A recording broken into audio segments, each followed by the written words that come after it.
Hey everyone, welcome to another edition of hashtag AP River Psych or AP Psych River AP Psych. I can't remember what my hashtag is now, but it's been so long since we've been to school. But another snow day for this Wednesday, the 17th. But we're still going to keep on trucking. I'm guessing we'll probably be back tomorrow. I've not ventured out on any of the side roads, but I hope we're back tomorrow. In the meantime, as I said, we're going to keep on going. Today we're going to talk about some of the different psychological theories of emotion.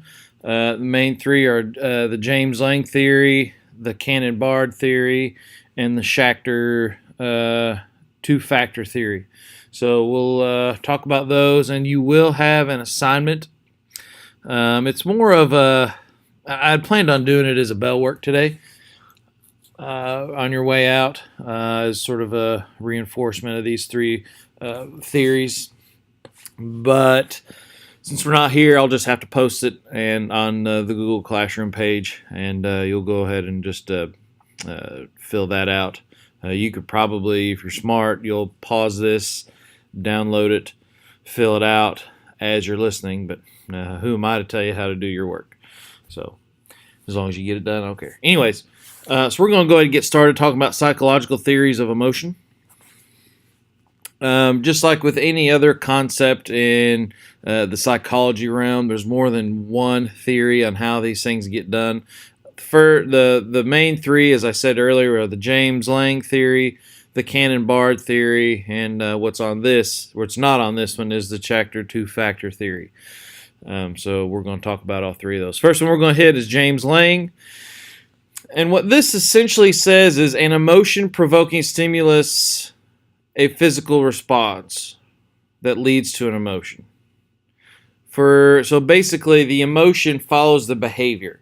So you are walking through the woods, you look down, you're getting ready to step on a snake, and your body jumps. Well, James Lange suggests that the jump comes first and then the behavior. We feel sorry because we cry, or we are angry because we hit somebody. We are afraid because we tremble. So that's just a quick preview of James Lange. Cannon-Bard is a theory that an emotional feeling and an internal physiological response occur at the same time. So you've got the emotion and the behavior happening simultaneously. With James Lange, you have the behavior and then the emotion. Or according to James Lange, you feel the emotion because of the behavior. All right, so you see the difference. So James Lange, behavior, then emotion. Cannon-Bard, they happen at the same time.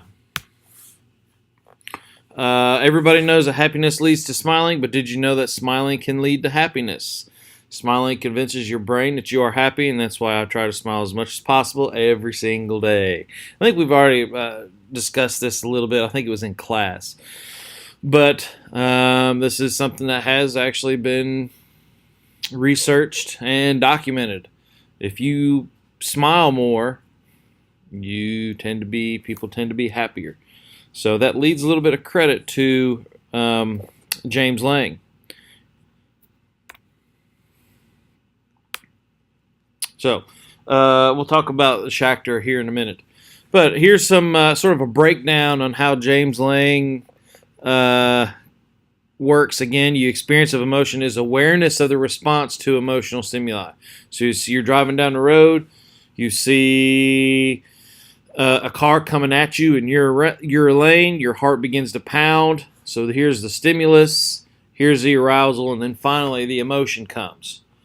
All right, so that's kind of the big thing to remember with these theories is just the order in which everything happens.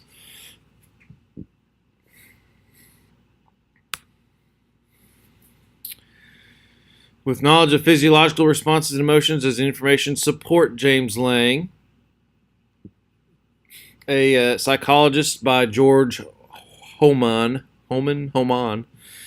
studied observation of 25 soldiers with severed spinal cord. Now think about the things that's going to cause, the issues that's going to cause, back from chapter 2. Studied observations of 25 soldiers with severed spinal cords found that those with lower spine injuries reported little change in emotion. Those with high spinal cord injuries experience emotions above the neck. Some researchers feel that our feelings are shadows of bodily responses. So again, that sort of lends some credence to James Lang, that the actual behavior associated with that stimuli causes, essentially, leads to the emotion. You want to be a little leery about using the word cause, but still, you're still looking at behavior first, then emotion, or response to the stimuli first, then the emotion. My dog just jumped up on the table. No, quit.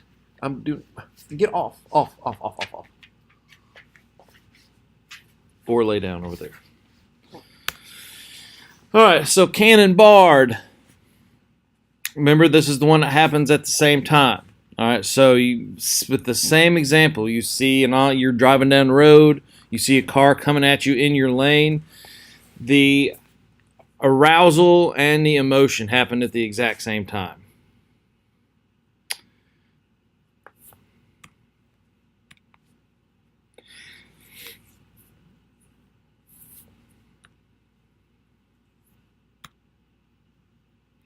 So, and that's the difference between the two.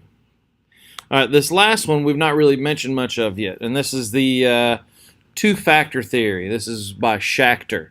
This theory suggests that emotions we feel depend on two things: our internal physical state and the external situation we find ourselves in. So, a couple things.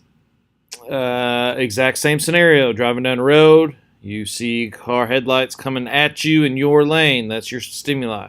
Two things happen. Your heart is going to start pounding, but there's also sort of this cognitive idea, oh, crap, I'm going to get hit. I'm afraid. All right, so those two things have to happen in Schachter's two-factor theory. You have the physical arousal, but then you also have the cognitive label. And those two put together create the emotion. To experience emotion, one must be physically aroused, which is right here, and cognitively label the arousal right here. I'm afraid. All right.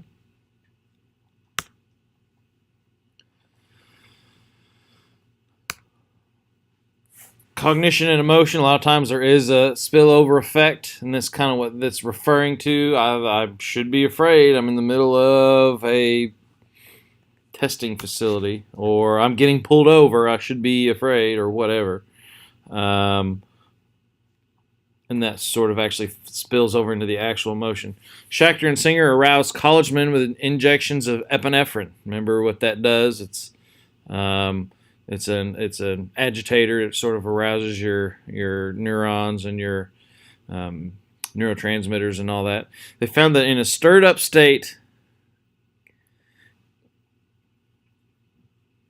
can be experienced as one emotion or another, very different, but have very different emotions depending on how we interpret and label them. For example, if you insult someone who's just been aroused by pedaling an exercise bike or watching rock videos, they will misattribute their arousal to the provocation. So basically, whatever's going on the inside of them, which kind of makes sense, really affects,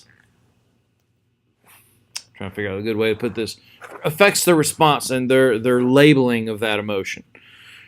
All right, so if you are if you are aroused because you've been doing something that is aggressive in nature, playing football, watching a boxing match or whatever, and somebody comes up to you and insults you, your response is going to be a lot different than if you were aroused because you were doing something, not, maybe listening to classical music or some other arousal.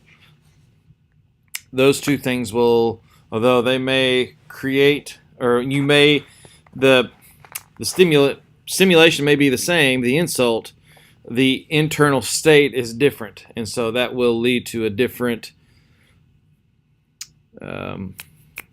I guess, emotional label, if that makes sense.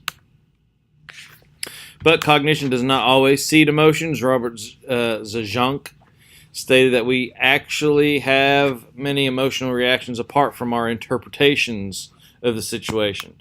Basically, we may react one way, but we may cognitively label something else. We're acutely sensitive to emotionally significant responses. Subliminally flash stimulus can prime a mood or specific emotion, lead us to feel better or worse about a follow-up stimulus. All right, so subliminally, we've kind of talked a little bit about that. I think that may be a later unit, but without us consciously realizing it, we can be primed to feel a specific emotion. So, and if I was you, I would definitely copy this down. That sort of gives you an idea of where each one lays, or of how the different theories work. Because I'm going to tell you, you're probably going to see these on not only my test, but on the AP exam as well. So just kind of look over this. Again, it's just the order in which this happens. Two-factor has a cognitive interpretation.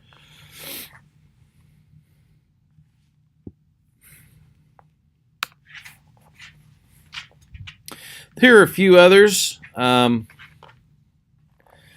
we're going to talk about. Cognitive appraisal theory, the thought that we look back on a situation and consciously decide how we should feel about it. We kind of do this with the exit slips. I'm sorry, with the plus deltas. I would be curious to get your plus deltas before you take the test. Get plus deltas right after the test, and then get plus deltas after you get your grades back. Because I would suggest that it would be sort of a little loop. You feel apprehensive. This is from my experience. You feel apprehensive, positive before you take the test. Most of you feel somewhat dejected after you take the test, and then when you get your grades back, you all are fairly happy. So, as you look at it, like I said, it'd be interesting to see how your plus deltas changed as you go through each one of those stages and consciously look back and decide how you should feel about it. So which one is correct? The first one, the middle one, or the last one? Again, something to talk about when we get to class. Another theory is opponent process theory, a theory that we trigger one emotion by suppressing its opposite emotion. Remember the wheel we kind of looked back. We looked at a few, I guess it was in yesterday's. Let me see if I can find it.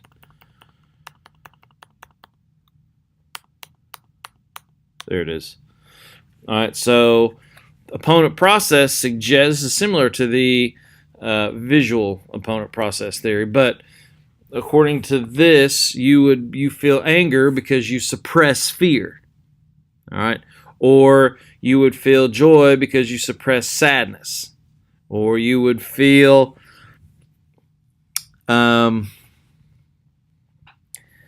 acceptance because you push down disgust. So again, that's the opponent process. And it kind of makes sense. I don't know, at least the workings of it. I'm not sure if that's how people actually work. Drugs, the highs experienced by some drugs are replaced with lows, withdrawals. Eventually people take drugs not for the high, but to avoid the lows. And then Yerkes-Dodson law. I think I've mentioned this before. I did. We did mention this when we were talking about motivation, but it just kind of, I'm just kind of revisiting a theory that a degree of psychological arousal helps performance, but only to a certain point, and that's right here. All right, too much arousal, which is up this end, decreases performance, and too little arousal, which is right in here, also decreases performance. So you want to, anything you do when you're performing something, you want to be at this maximum performance level. And some of you may have found that in taking the tests. I mean, taking one of these tests is essentially a performance. Some of you get really worked up. Some of you get too worked up. Some of you may not be worked up enough. So, and I don't know what to do or how you go about doing that, but just keep in mind that there's a certain maximum performance level when you're talking about being emotionally aroused. And that's it. So, anyways, I hope you'll have a good snow day. I have no idea if we'll be at school tomorrow. I hope we are. I don't know why the last video I noticed that my picture wasn't on there. I know you all love seeing me, but hopefully we'll be able to fix that with this one. Like I said, I'm not sure. It had some issues uploading, and maybe it just, when it found it, I don't know what the issue was. But hopefully my beautiful mugshot will be on this one. And hopefully we'll see you all tomorrow. Don't forget, be doing your rack experiment. Be doing your provoking emotions experiment. And be looking for the worksheet I'm going to post on Google Classroom about these emotional theories we just went over. All right. Hope you have a great day. Stay warm. Stay safe. We'll see you all hopefully tomorrow. Peace.